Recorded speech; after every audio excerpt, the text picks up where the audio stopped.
આપ છો જીએસટીવી સમાચારોની સાથે હું છું ગાયત્રી। મહત્વપૂર્ણ સમાચારોથી શરૂઆત કરીએ તો ભારતીય રેસલર વિનેશ ફોગાટે પેરિસ ઓલિમ્પિકમાં ડિસ્ક્વોલિફિકેશન થયા બાદ કુસ્તીમાંથી સંન્યાસનું એલાન કરી દીધું છે। વહેલી સવારે વિનેશ ફોગાટે સોશિયલ મીડિયા પર એક પોસ્ટમાં લખ્યું, માં, કુસ્તી મારાથી જીતી ગઈ, હું હારી ગઈ, માફ કરજો, આપનું સપનું, મારી હિંમત બધું તૂટી ગયું, આનાથી વધુ તાકાત નથી રહી હવે, અલવિદા કુસ્તી 2001-2024, હું આપ સૌની હંમેશા ઋણી રહીશ, માફી।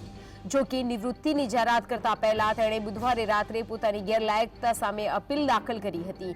તો એ court of arbitration of sports પાસે માંગ કરી હતી કે તેમને સંયુક્ત રીતે સિલ્વર મેડલ આપવામાં આવે। વિનેશે પહેલા ફાઇનલ રમવાની માંગ પણ કરી હતી, પરંતુ તેઓએ તેમની અપીલ બદલી અને હવે સંયુક્ત રીતે સિલ્વર અપાવવાની માંગ કરી છે। તો આખરે વિનેશ ફોગાટે એક પોસ્ટ કરી છે અને નિવૃત્તિની જાહેરાત કરી દીધી છે। સોશિયલ મીડિયા પર આ જાહેરાત કરી છે। મહત્વની વાત, ગઈકાલે પરિવાર પાસે જ્યારે વાત કરવામાં આવી હતી ત્યારે પરિવાર દ્વારા જણાવવામાં આવ્યું હતું કે 2028માં ઓલિમ્પિક માટે અમે તૈયારી કરીશું, પણ ત્યારબાદ વિનેશ ફોગાટનો આખરી નિર્ણય અને ગઈકાલ મોડી રાત્રે એટલે કે આજે વહેલી સવારે આ પોસ્ટ તેમણે કરી દીધી છે અને કુસ્તી હવે નહીં રમે તેવું તેમણે જણાવ્યું છે। મહત્વની વાત, 7 વર્ષથી લઈને તેમણે આ ફિલ્ડમાં મહેનત કરી હતી અને આખરે હવે જ્યારે સ્વપ્ન તૂટી ગયા ત્યારે તેમણે હાર સ્વીકારી લીધી અને સોશિયલ મીડિયા પર એક ભાવુક પોસ્ટ કરી છે। પોતાની માને સંબોધીને આ પોસ્ટ કરી હતી, સાથે જ તેમણે કુસ્તીને અલવિદા કહી દીધું છે, સૌની ઋણી રહીશ અને સાથે માફી પણ માંગી છે।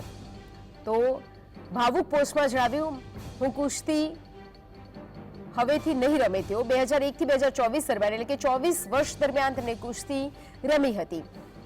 વધુ વિગતો સાથે સહયોગી પ્રવીણ આહિર જોડાઈ ગયા છે। પ્રવીણ, આખરે એક ભાવુક પોસ્ટ અને દેશના સ્વપ્ન રોડાયા।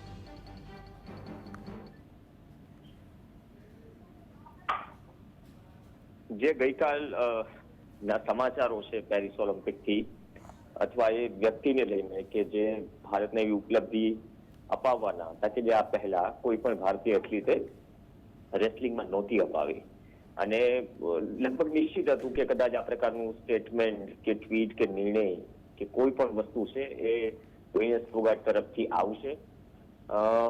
જે વાત થઈ રહી છે કે ડિસ્ક્વોલિફાય અને છેલ્લા સ્પોર્ટ ઉપર કદાચ એક જે નિયમ છે આર્ટિકલ 11નો આ ઇવેન્ટમાં જે વિનેશ ફોગાટ સાથે થયું, કેમ કે આમાં આ ઇવેન્ટમાં કોઈને સિલ્વર મેડલ નહીં મળે, બ્રોન્ઝ અને ગોલ્ડ મળશે। તો હજી જે માંગ જે છે ડિસ્ક્વોલિફાય થઈ છે પણ સિલ્વર મેડલ એટલીસ્ટ આપવામાં આવે। ઘણા બધા અમેરિકન રેસલર્સોએ પણ વિનેશ ફોગાટનું સમર્થન કર્યું છે આ બાબતે અને અપીલ કરી છે ઇન્ટરનેશનલ રેસલિંગ ફેડરેશનને।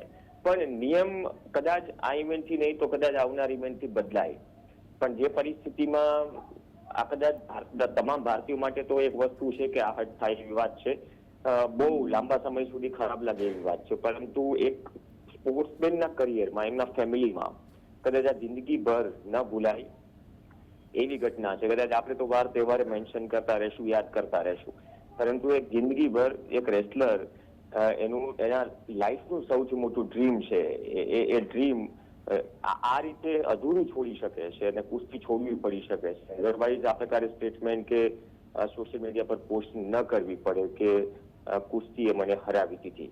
કદાચ ઘણા બધા બીજા પણ પરિબળ છે જેમની સામે વિનેશ ફોગાટ સહિત ઘણા રેસલર છેલ્લા 1.5 વર્ષથી લડી રહ્યા છે। તો અનફોર્ચ્યુનેટ વિનેશ ફોગાટ માટે, અનફોર્ચ્યુનેટ ઇન્ડિયન સ્પોર્ટ્સ માટે, અનફોર્ચ્યુનેટ એ તમામ ફાઇટર માટે કે જે તમામ વિપરીત પરિસ્થિતિઓમાં સંઘર્ષ કરીને દેશને ગૌરવ અપાવવા મથે છે, પણ આ પરિસ્થિતિઓમાં એમને